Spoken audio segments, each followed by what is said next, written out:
Hello नमस्कार साथियों, हमारे यूट्यूब चैनल।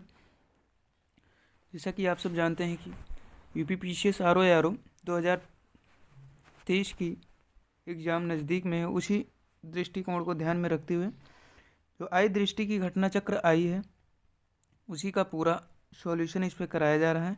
तो आज हम राष्ट्रीय क्रम में जो वन लाइनर फैक्ट हैं उसे देखेंगे, उसके बाद अंतर्राष्ट्रीय, फिर खेल, फिर ऐसे सारे सम्मेलन, सब कुछ हम देखेंगे।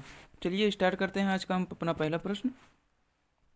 आज वाइब्रेट गुजरात वैश्विक शिखर सम्मेलन 2024 का आयोजन 10 से 12 जनवरी के मध्य कहाँ आयोजित किया गया है? तो यह 10वां संस्करण 10 से 12 जनवरी के मध्य गुजरात में आयोजन किया गया है। हाल ही में पश्चिम बंगाल सरकार ने किस दिन को राज्य दिवस के रूप में मनाने की अधिसूचना जारी की है? तो पहला वैसाखी, जो बंगाली नववर्ष का प्रथम दिन होता है, उसे राज्य दिवस मनाने की घोषणा की है। और हाल ही में पश्चिम बंगाल सरकार ने किस गीत को राज्य गीत के रूप में अधिसूचित किया है? तो बांग्लार माटी को राज्य गीत के रूप में अधिसूचित किया है। हमारा अगला प्रश्न है, केंद्रीय मंत्रिमंडल ने किस हवाई अड्डे को अंतर्राष्ट्रीय विमानपत्तन एयरपोर्ट घोषित किया गया है? तो सूरत हवाई अड्डा गुजरात को अंतर्राष्ट्रीय विमानपत्तन घोषित किया गया है। भारत का पहला पूर्णतः इंटीग्रेटेड स्कूल ऑफ सस्टेनेबिलिटी कहाँ लॉन्च किया गया? तो आईआईटी कानपुर में। यह आईआईटी कानपुर और कोटक महिंद्रा बैंक की साझेदारी से हुआ है। कैश फॉर क्वेरी घोटाले मामले में संलिप्तता के कारण किस संसद को लोकसभा से अयोग्य घोषित किया गया है? तो महुआ मोइत्रा को भी हाल ही में कैश फॉर क्वेरी घोटाले में संलिप्तता के कारण अयोग्य घोषित किया गया है। ये कहाँ के हैं? तो ये तृणमूल कांग्रेस के हैं। महुआ मोइत्रा किस लोकसभा सीट से सांसद थी? तो कृष्णानगर पश्चिम बंगाल से लोकसभा से सांसद थी। हम नेक्स्ट बढ़ते हैं, किसके द्वारा क्राइम इन इंडिया 2022 रिपोर्ट जारी की गई? तो हाल ही में राष्ट्रीय अपराध रिकॉर्ड ब्यूरो एनसीआरबी द्वारा क्राइम इन इंडिया 2022 रिपोर्ट जारी की गई। रिपोर्ट के अनुसार आया है जो 2021 में 459 से 445.9 से घटकर 422.2 हो गया है। प्रति लाख जनसंख्या पर इसकी रिपोर्ट जारी होती है। और प्रति लाख जनसंख्या पर सबसे कम अपराध कहाँ घोषित किए गए हैं? तो कोलकाता महानगर में सबसे कम अपराध घोषित किए गए हैं। हमारा नेक्स्ट प्रश्न है, विश्व के पहले पोर्टेबल आपदा अस्पताल का अनावरण कहाँ किया गया है? तो गुरुग्राम हरियाणा में विश्व के पहले पोर्टेबल अस्पताल का अनावरण किया गया है। इस अस्पताल का नाम क्या है? तो आरोग्य मैत्री एंड फ्यूल इस अस्पताल का नाम दिया गया है। यह किस परियोजना के तहत निर्मित किया गई है? तो भीष्म परियोजना के तहत इसे निर्मित किया गया है। हमारा नेक्स्ट प्रश्न है,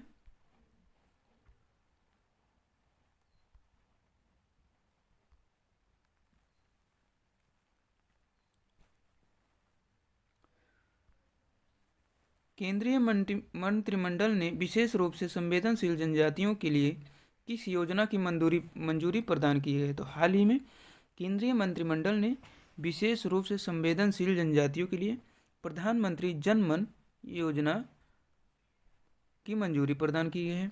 प्रधानमंत्री जन मन की विस्तारित रूप क्या है? तो इसका फुल फॉर्म होता है प्रधानमंत्री जनजात आदिवासी न्याय महाअभियान।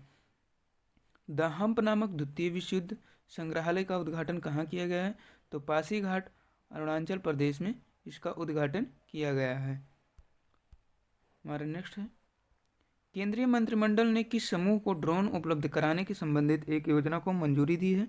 तो हाल ही में केंद्रीय मंत्रिमंडल ने महिला स्वयं समूह को ड्रोन उपलब्ध कराने से संबंधित एक योजना को मंजूरी दी है। हाल ही में 10,000वें जन औषधि केंद्र का उद्घाटन कहाँ किया गया है? तो एम्स देवघर झारखंड में। आयुष्मान भारत हेल्थ और वेलनेस सेंटर का नाम बदलकर क्या कर दिया गया है? तो आयुष्मान आरोग्य मंदिर कर दिया गया है। काशी तमिल संगमम का दूसरा चरण कब आयोजित किया गया है? तो 17 से 30 दिसंबर को। और यह संगमम कहाँ आयोजित किया गया है? तो वाराणसी के उत्तर प्रदेश में। गुजरात ने किस मछली को राज्य मछली घोषित किया है? तो घोल मछली को राज्य मछली घोषित किया है। किस राज्य ने रिस्पॉन्सिबल टूरिज्म मिशन के संयुक्त राष्ट्र विश्व पर्यटन संगठन WTO के ग्लोबल केस स्टडी लिस्ट में शामिल किया गया है? तो हाल ही में केरल को रिस्पॉन्सिबल टूरिज्म मिशन को संयुक्त राष्ट्र विश्व पर्यटन संगठन के ग्लोबल केस स्टडीज लिस्ट में शामिल किया गया है। विश्व के पहले 3D प्रिंटेड मंदिर का अनावरण कहाँ किया गया है? तो सिद्धिपेट, तेलंगाना में। साथी पोर्टल किनके द्वारा लॉन्च किया गया है? तो केंद्रीय शिक्षा मंत्री और IIT कानपुर दोनों द्वारा मिलकर लॉन्च किया गया है। साथी का फुल फॉर्म होता है self assessment test and help for entrance examination. अग्नि पहल किस मंत्रालय द्वारा लॉन्च की गई है? तो केंद्रीय आयुष मंत्रालय द्वारा लॉन्च की गई है। अग्नि का पूर्ण रूप होता है आयुर्वेद ज्ञान नैपुण्य पहल। किस शहर में विकसित भारत संकल्प यात्रा शुभारंभ किया गया है? तो खूंटी, झारखंड में। किस राज्य द्वारा हर बच्चे के लिए हर अधिकार अभियान लॉन्च किया गया है? तो उत्तर प्रदेश द्वारा हर बच्चे के लिए हर अधिकार अभियान लॉन्च किया गया है।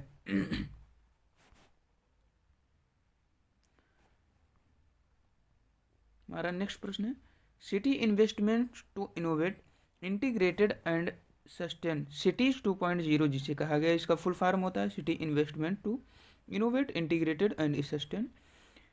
यह कहाँ लॉन्च किया गया है? तो नई दिल्ली में लॉन्च किया गया है। इसका मुख्य उद्देश्य एकीकृत अपशिष्ट प्रबंधन के साथ साथ चक्रीय अर्थव्यवस्था को बढ़ावा देना है। सबसे इम्पोर्टेंट चक्रीय अर्थव्यवस्था को बढ़ावा देने के लिए सिटीज 2.0 चैलेंज लॉन्च की गई है। उत्तर प्रदेश के पहले भेड़ बकरी पालन प्रशिक्षण केंद्र का लोकार्पण कहाँ किया गया है? तो ये इटावा में इसका लोकार्पण किया गया है। उत्तर प्रदेश के किस जिले में देश के सबसे बड़े कन्या पूजन कार्यक्रम शक्ति वंदन का आयोजन किया गया है? तो गोंडा में। प्रधानमंत्री नरेंद्र मोदी ने अपने चित्तौड़गढ़ राजस्थान दौरे पर किस ऐतिहासिक मंदिर का दौरा किया? तो सांवरिया सेठ ऐतिहासिक मंदिर का दौरा किया है। ISO 9001/2015 प्रमाणन प्राप्त करने वाला भारत का पहला महिला थाना कहाँ स्थित है? तो भोपाल, मध्य प्रदेश में। देश की पहली रैपिड रेल सेवा का क्या नाम दिया गया है? तो नमो भारत। राष्ट्रव्यापी ऑपरेशन चक्र 2 अभियान किसने प्रारंभ किया है? तो केंद्रीय जांच ब्यूरो CBI ने इसे प्रारंभ किया है। यह अभियान किसके खिलाफ प्रारंभ किया गया है? तो संगठित साइबर अपराध के खिलाफ इसे प्रारंभ किया गया है। गृह मंत्री अमित शाह ने किस शहर में शामऊ शहीद स्मारक एवं पुस्तकालय का उद्घाटन किया गया है? तो गांधीनगर, गुजरात में। यह स्मारक किस क्रांति से संबंधित है? तो 1857 की क्रांति से संबंधित है। प्रधानमंत्री नरेंद्र मोदी ने युवा विकास के लिए किस नए सरकारी मंच को लॉन्च किया है? तो मेरा युवा भारत एक सरकारी मंच है जिसे इन्होंने लॉन्च किया है। हाल ही में उत्तर प्रदेश राज्य को जलीय जीव घोषित किया है। तो गांगे डॉल्फिन को हाल ही में उत्तर प्रदेश ने राज्य का जलीय जीव घोषित किया है। भारत का पहला हरित ऊर्जा पुरातत्व स्थल कौन बना? तो तट मंदिर भारत का पहला हरित ऊर्जा पुरातत्व स्थल बना है। देश का दूसरा राज्य जिसने जात आधारित सर्वेक्षण कराने के लिए घोषणा की है तो है राजस्थान। देश की जात आधारित सर्वेक्षण कराने वाला पहला राज्य कौन बना था? तो ये बिहार था। भारत की सबसे बड़ी पंप भंडारण परियोजना की आधारशिला कहाँ रखी गई है? तो नीमच, मध्य प्रदेश में। इसकी क्षमता कितनी है? तो 1440 मेगावाट। अक्टूबर 2023 में बाढ़ के कारण खबरों में रही दक्षिण लोहानक झील कहाँ स्थित है? तो सिक्किम में। विजयपुर औरैया फूलपुर पाइपलाइन परियोजना किसके द्वारा राष्ट्र को समर्पित की गई है? तो प्रधानमंत्री नरेंद्र मोदी द्वारा इसे राष्ट्र को समर्पित की गई है। यह परियोजना किन किन राज्यों में? तो उत्तर प्रदेश और मध्य प्रदेश में विस्तृत है। स्वच्छ भारत मिशन ग्रामीण चरण 2 के तहत किस राज्य को 100% ODF फ्लक्स घोषित किया गया है? तो उत्तर प्रदेश को। पहला नीलगिरी तहर दिवस कब मनाया गया? तो 7 अक्टूबर 2023 को। नीलगिरी तहर किस राज्य का राजकीय पशु है? तमिलनाडु का। नीलगिरी तहर परियोजना जब पूछा जाए तो ये भी तमिलनाडु में ही शुरू की गई है। पुराने संसद भवन को अब किस नाम से जाना जाएगा? तो संविधान सदन जाना जाएगा। आदि शंकराचार्य की स्टैचू ऑफ वननेस का अनावरण कहाँ किया गया है? तो ओंकारेश्वर, मध्य प्रदेश। इसकी लंबाई लिख लीजिएगा। इसको अनावरण किसने किया है ये भी लिख लीजिएगा। महिला आरक्षण विधेयक 2023 लोकसभा कब पारित किया गया? तो 20 सितंबर 2023 को लोकसभा में। सबसे इम्पोर्टेंट प्रश्न आएगा ये क्वेश्चन यही सेम उठ कर आएगा।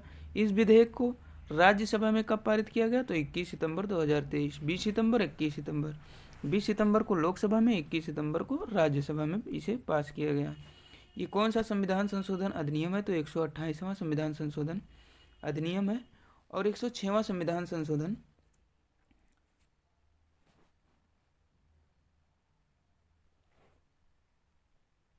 हमारा नेक्स्ट प्रश्न है। 128वां संविधान संशोधन विधेयक है और 106वां संविधान संशोधन अधिनियम है। सितंबर 2023 में किस पशु को खाद्य पशु के रूप में नामित किया गया? तो मिथुन को। केंद्र सरकार ने कारीगरों के लिए कौन सी योजना प्रारंभ की? तो विश्वकर्मा योजना। इसे पूरा डीप से पढ़ लीजिएगा, इसमें कौन कौन से भाग हैं, क्या क्या कितने दिए गए हैं। विश्व की सबसे लंबी MICE सुविधाओं में से एक प्रधानमंत्री नरेंद्र मोदी ने उद्घाटन किया है। तो यशोभूमि को प्रधानमंत्री नरेंद्र मोदी ने उद्घाटन किया गया है। MICCE सुविधाओं का पूर्ण रूप क्या है? तो बैठकें, प्रोत्साहन, सम्मेलन और प्रदर्शनियाँ, meetings, initiative, conference and exhibition. प्रधानमंत्री नरेंद्र मोदी ने कहा एथिलीन क्रैकर परियोजना की आधारशिला रखी है? तो बीना रिफाइनरी मध्य प्रदेश में हाल ही में प्रधानमंत्री नरेंद्र मोदी ने एथिलीन क्रैकर परियोजना की आधारशिला रखी है। हाल ही में किस राज्य ने राज्य की पहली सेवा क्षेत्र नीति को मंजूरी प्रदान की है? तो उत्तराखंड ने हाल ही में राज्य की पहली सेवा क्षेत्र नीति को मंजूरी प्रदान की है। भारतीय सेना ने पूर्व सैनिकों और शहीदों की परियोजनाओं के कल्याण के लिए कौन सा प्रोजेक्ट प्लान किया है? तो प्रोजेक्ट नमन हाल ही में भारतीय सेना ने पूर्व सैनिकों और शहीदों के परिजनों के कल्याण के लिए लॉन्च किया है। केंद्रीय मंत्रिमंडल ने उज्ज्वला योजना को किस वर्ष तक विस्तारित किया है, करने की मंजूरी दी है? तो 2025 से 26 तक। और 2026 से हाल ही में नीति आयोग का अगला जो वो है विस्तारित किया गया है, 2026 से लागू होगा। और इसके अध्यक्ष जो बनाए गए हैं, इसके पहले अध्यक्ष अरविंद पनगड़िया को बनाया गया है, जो नीति आयोग के अभी तक उपाध्यक्ष CEO थे, उन्हें इसका उपाध्यक्ष बनाया गया है। इसके अध्यक्ष तो प्रधानमंत्री होते ही हैं, या असंवैधानिक संस्था है। 2015 से इसे चालू किया गया था और 2026 से नीति आयोग के स्वच्छ वायु सर्वेक्षण 2023 राष्ट्रीय स्तर पर 10 लाख से अधिक की आबादी शीर्ष 3 शहर कौन से हैं? तो इंदौर, आगरा और ठाणे। केंद्र सरकार ने उधमपुर रेलवे स्टेशन का नाम बदलकर क्या रखने की मंजूरी प्रदान की है? तो शहीद कैप्टन तुषार महाजन रेलवे स्टेशन नाम रखने की घोषणा की है। उत्तर प्रदेश राज्य की किस नदी में जटायु क्रूज सेवा प्रारंभ की गई है? तो हाल ही में सरयू नदी में जटायु क्रूज सेवा प्रारंभ की गई। सरयू नदी के किनारे कौन सा शहर बसा है? तो अयोध्या सरयू नदी के किनारे बसा है। ये घाघरा नदी का ही एक पार्ट है। तो उत्तर प्रदेश का पहला ग्लास स्काई वॉक कहाँ बनाया गया है? तो चित्रकूट में। आयुष्मान भव अभियान का उद्घाटन कहाँ से किया गया है? तो गांधीनगर, गुजरात से आभासी रूप से किया गया है। चलिए, आज हम अंतर्राष्ट्रीय का जो वन लाइनर फैक्ट था उसे हम कवर किए हैं। हम नेक्स्ट एपिसोड में अंतर्राष्ट्रीय का घटनाक्रम को कवर करेंगे, फिर जो मोस्ट इम्पॉर्टेंट हो गया इसके पहले हम वन लाइनर सारे डिस्कस कर लेंगे, फिर जो हेडिंग है जो इम्पोर्टेंट है उसे हम डिस्कस करेंगे। चलिए मिलते हैं अपने नेक्स्ट एपिसोड में, तब तक के लिए धन्यवाद।